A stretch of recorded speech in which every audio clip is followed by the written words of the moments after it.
надежда. Пътищата не свършват, просто често човека в грешната посока поглежда. Никога няма да ти бъде лесно, стареца ми рече. 2 десетилетия вече давам толкова много хора. Своята любов в сърцето ми е широко, но с времето им чувство, че потъм все по-дълбоко.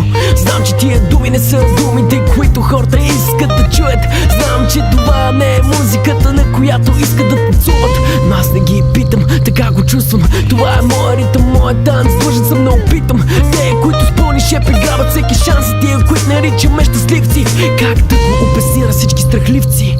Нека немите глупаци чакат своите знаци.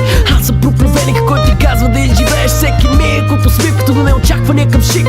Да имаш вяра не означава да вярваш, че знаеш истината, а просто да стискаш зъби. Знам, че не е лесно да запаеш усмивката след ежедневните мъки. Мисля си, някои са на този свят, за да остават стъпки, други живеят само за адреналин и няколкото тръпки. Мама не отгледала глупак в този живот, видял съм единствено как след големите надежди идва голямото разочарование. Голямата болка е голямото изпитание. Големите сълзи са големите потоци. От тях ли трябва да черпа сили, за да направя големите скоци? Няма лесен път към трудните уроци.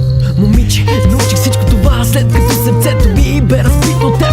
Няколко жени и болката след тях ме направиха поет. И не за пръв път пише този куплет, и не за пръв път се чувствам така. Знам, че с времето минава и ако го погледна от правилната страна, един научен урок сърцето става, но напрежението е повече отколкото трябва. Не съм сигурен, че ще го понесе моята глава. Искам да видя поне веднъж и бъната да знае как се накланя на другата страна. Моля се за нищо повече от мъничко баланс. Музиката продължава и моят танц. Влагам толкова много във всяка една дума. Благодаря ви, че сте чули албума.